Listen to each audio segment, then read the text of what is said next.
reversed to end the shutdown? We believe that these firings are illegal, violate the law, and will be reversed, either congressionally or by the courts. Donald Trump and his toxic, corrupt administration have been firing federal employees since the beginning of his presidency.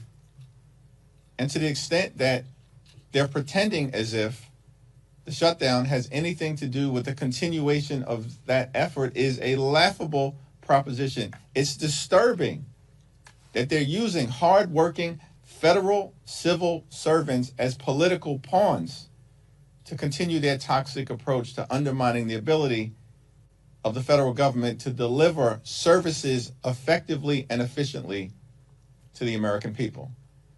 It appears that Donald Trump and the administration thought that they were going to somehow bully, threaten, and intimidate Democrats into backing down from our position that we need to decisively address the Republican healthcare crisis. The Republican efforts to intimidate the American people have failed.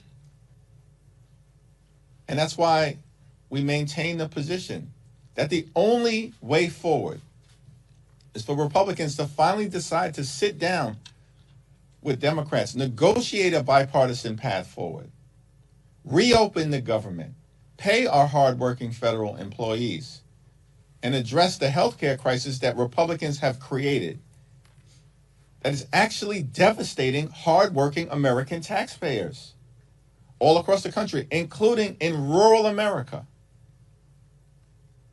That's an unacceptable situation that the country finds itself in right now, which is why we believe we're standing on the right side of the American people.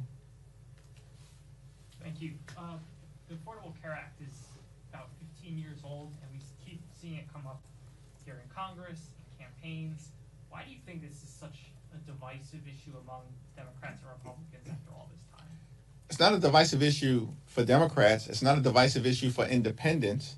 And it certainly isn't a divisive issue for the American people. The overwhelming majority of the American people, more than 70%, strongly support the Affordable Care Act and the continuation of the Affordable Care Act tax credits because they understand the importance as it relates to making sure that every single person in this country, every single hardworking American taxpayer can see a doctor when they need one, or when their children or their family needs to go see a doctor and get the health care that they need. Republicans are the ones who have been continuously obsessed. They really need an intervention as it relates to their obsession connected to the Affordable Care Act. Republicans have now tried to repeal the Affordable Care Act more than 70 times over the last 15 years. They failed every single time. And yet they continue to try to rip health care away from the American people, including their own constituents. The top 5 states that benefit from their residents getting health care as a result of the Affordable Care Act tax credits are all states won by Donald Trump.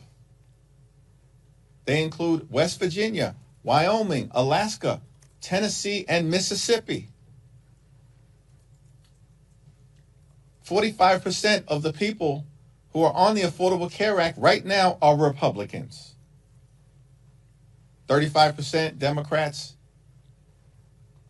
and 20% independents.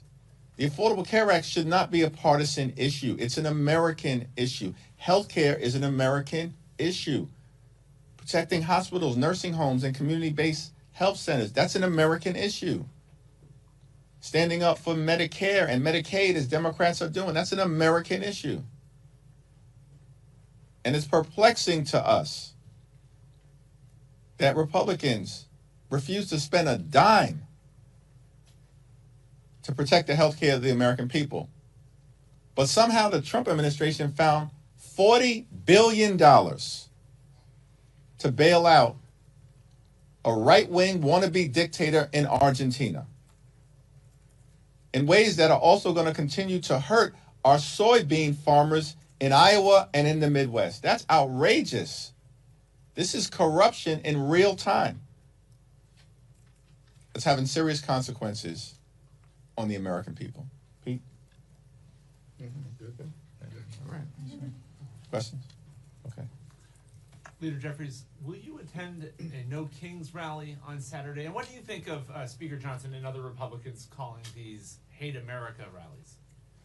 I mean, it's extraordinary to me, and I want to defer to Pete and Katherine on this, but, you know, House Republicans are flailing